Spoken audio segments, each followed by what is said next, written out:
Magandang buhay, magandang araw sa ating lahat, mga kaibigan, mga kababayan, mga kapartners buong Pilipinas, buong mundo. Bibigay lang tayo ng update sa ating mga kapwa Pilipino at mga kababayan sa buong sanlibutan na nag-aabang po ng balita sa The Hague, Netherlands, sa kinaroonan po ng ating mahal na dating Pangulong Rodrigo Roa Duterte. So sa ngayon mga kapartners, ang pamilya po ni Tatay Digong ay si Ma'am Hanilet ay nandun pa rin sa The Hague at kaming po si Congressman Paulo Duterte kasama kanyang pamilya upang bisitahin ang ating mahal na dating Pangulong Rodrigo Roa Duterte. So ayon po kay Ma'am Hanilet, alam po ninyo ang mga kaganapan.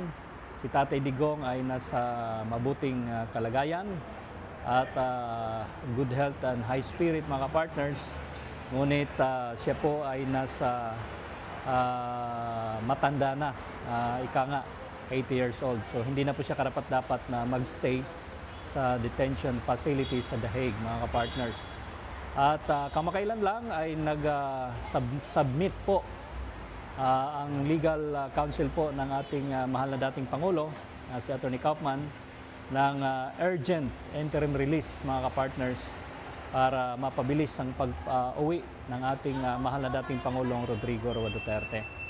At ganun pa man, kung hindi man mga kapartners, uwi si Tatay Digong sa Pilipinas at mayroon pong usap-usapan na habang inihintay ang kanyang hearing ay lalabas siya sa detention facility at lilipat muna ng ibang bansa. Hindi natin alam kung saan, Japan ba, Malaysia, o sa Thailand, Cambodia o dito ba sa Europe mga partners habang inihintay po yung trial ng ating mahal na dating Pangulong Rodrigo Roa Duterte.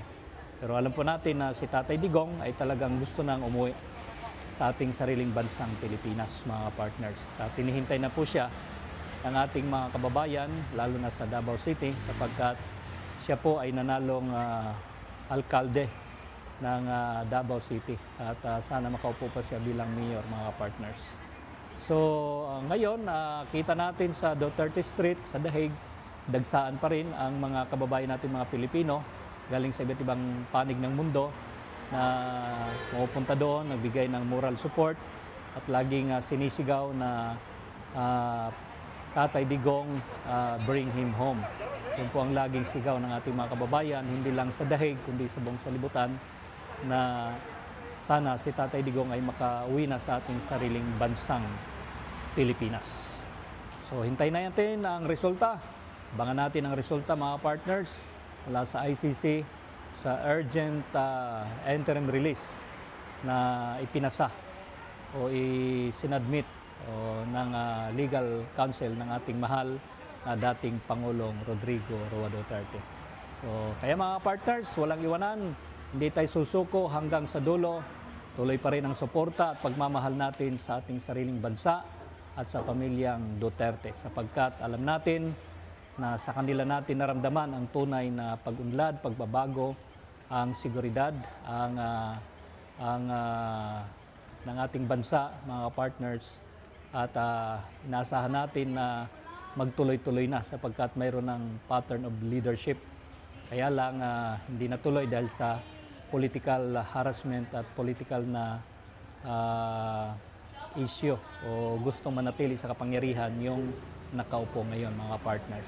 Pero hindi tayo titigil sapagkat ang taong bayan ay mayroong kapangyarihan sapagkat tayo ang pipili lalo na sa 2028 sa pagiging Pangulo mga partners. Asahan natin na ang Vice President ngayon siya ay magiging presidente o pangulo ng ating bansa sa 2028 mga partners. Walang iba si Vice President Sara Zimmerman Duterte. At nasa natin kanyang magiging Vice President ay magiging katandem niya para sa pagbabago ng ating bansa. Kaya sabay-sabay tayong ayusin ang Pilipinas, magtulungan tayo, mahalin natin ang ating bansa at mamili tayo ng mga tunay na leader para sa pagbabago ng ating bansa. Mabuhay kayong lahat hanggat gusto ninyo. Power!